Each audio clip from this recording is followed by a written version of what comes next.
नमस्कार दर्शकों, पंडित ज्योतिष चैनल में आप सभी का हार्दिक स्वागत है। आज मैं आपको उत्पन्न एकादशी की व्रत कथा सुनाने जा रहा हूं।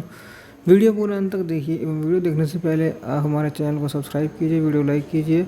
व्हाट्सएप, फेसबुक, इंस्टाग्राम एवं सभी प्रकार की सोशल नेटवर्किंग साइट्स पर हमारे वीडियो को अधिक से अधिक शेयर भी कीजिए और साथ ही सब्सक्राइब बटन के बराबर में जो बेल आइकन है उसको दबाकर ऑल नोटिफिकेशंस को ऑन कर लीजिए, जिससे कि सनातन धर्म से संबंधित सभी प्रकार की जानकारी एवं वीडियो आपको मुफ्त में एवं समय से प्राप्त हो सके। दर्शकों, उत्पन्न एकादशी का महत्व इस प्रकार है। धर्मराज युधिष्ठिर कहने लगे कि हे भगवान, मैंने कार्तिक शुक्ल एकादशी अर्थात प्रबोधिनी एकादशी का सविस्तार वर्णन सुना। अब आप कृपा करके मुझे मार्गशीर्ष माह के कृष्ण पक्ष की एकादशी के विषय में भी बतलाइए। इस एकादशी का क्या नाम है तथा इसके व्रत का क्या विधान है, इसकी विधि क्या है, इसका व्रत करने से किस फल की प्राप्ति होती है, कृपया सब विधान पूर्वक कहिए। भगवान श्री कृष्ण बोले, मार्गशीर्ष माह के कृष्ण पक्ष के आने वाली इस एकादशी को उत्पन्न एकादशी कहा जाता है। यह व्रत शंखोद्वार तीर्थ में स्नान करके भगवान के दर्शन करने से जो फल प्राप्त होता है उसके बराबर पुण्य देता है। व्रत करने वाले भक्त को चोर, पाखंडी, परस्त्रीगामी, निंदक, मिथ्याभाषी तथा किसी भी प्रकार के पापी से बात नहीं करनी चाहिए। इसका माहात्म्य मैं तुमसे कहता हूँ, ध्यानपूर्वक सुनो। उत्पन्न एकादशी व्रत कथा। युधिष्ठिर कहने लगे कि हे भगवान, आपने हजारों यज्ञ और लाख गोदान को भी एकादशी व्रत के बराबर नहीं बताया, तो यह तिथि सब पापी तिथियों से उत्तम कैसे हुई, बताइए। भगवान कहने लगे, हे युधिष्ठिर, सतयुग में मूर नाम का दैत्य उत्पन्न हुआ। वह बड़ा बलवान और भयानक था। उस प्रचंड दैत्य ने इंद्र, आदित्य, वसु, वायु, अग्नि आदि सभी देवताओं को पराजित करके भगा दिया। तब इंद्र सहित सभी देवताओं ने भयभीत होकर भगवान शिव से सारा वृत्तांत कहा और बोले, हे कैलाशपति, मूर दैत्य से भयभीत होकर सब देवता मृत्यु लोक में फिर रहे हैं। तब भगवान शिव ने कहा, हे देवताओं, तीनों लोकों के स्वामी, भक्तों के दुखों का नाश करने वाले भगवान विष्णु की शरण में जाओ, वे ही तुम्हारे दुखों को दूर कर सकते हैं।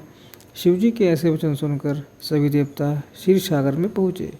वहाँ भगवान को शयन करते देख हाथ जोड़कर उनकी स्तुति करने लगे कि हे देवताओं द्वारा स्तुति करने योग्य प्रभु, आपको बारंबार नमस्कार है। देवताओं की रक्षा करने वाले मधुसूदन, आपको नमस्कार है। आप हमारी रक्षा करें। दैत्यों से भयभीत होकर हम सब आपकी शरण में आए हैं।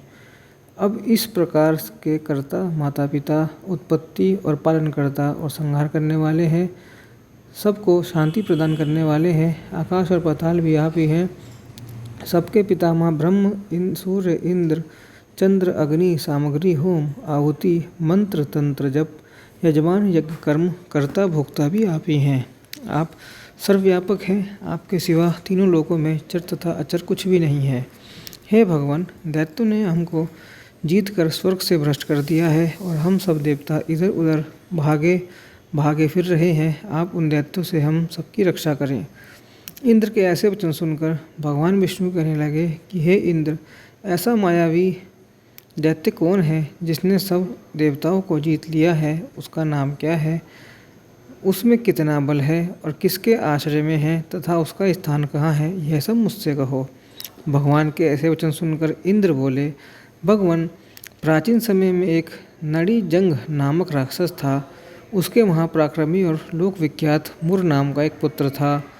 उसकी चंद्रावती नाम की नगरी है। उसी ने सब देवताओं को स्वर्ग से निकाल कर वहाँ अपना अधिकार जमा लिया है। उसने इंद्र, अग्नि, वरुण, यम, वायु, ईश, चंद्रमा, नैऋत्य आदि सबके स्थान पर अधिकार कर लिया है। सूर्य बनकर स्वयं ही प्रकाश करता है, स्वयं ही मेघ बन बैठा है और सबसे अजय है। हे असुर निकंदन, उस दुष्ट को मारकर देवताओं को अजय बनाइए। यह वचन सुनकर भगवान ने कहा, हे देवताओं, मैं शीघ्र ही उसका संहार करूँगा।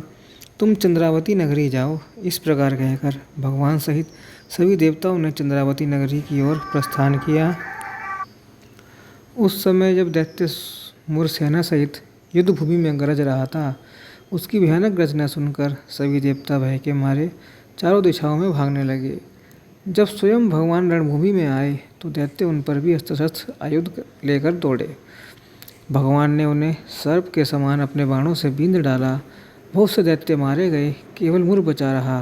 वह अविचल भाव से भगवान के साथ युद्ध करता रहा। भगवान जो जो भी तीक्ष्ण बाण चलाते वे उसके लिए पुष्प सिद्ध होते। उसका शरीर छिन्न भिन्न हो गया, किंतु वह लगातार युद्ध करता रहा। दोनों के बीच मल्लयुद्ध भी हुआ। 10,000 वर्ष तक उनका युद्ध चलता रहा, किंतु मुर नहीं हारा। थककर भगवान बद्रिकाश्रम चले गए। वहाँ हिमवती नामक सुंदर गुफा थी। उसमें विश्राम करने के लिए भगवान उसके अंदर प्रवेश कर गए। यह गुफा 12 योजन लंबी थी और उसका एक ही द्वार था।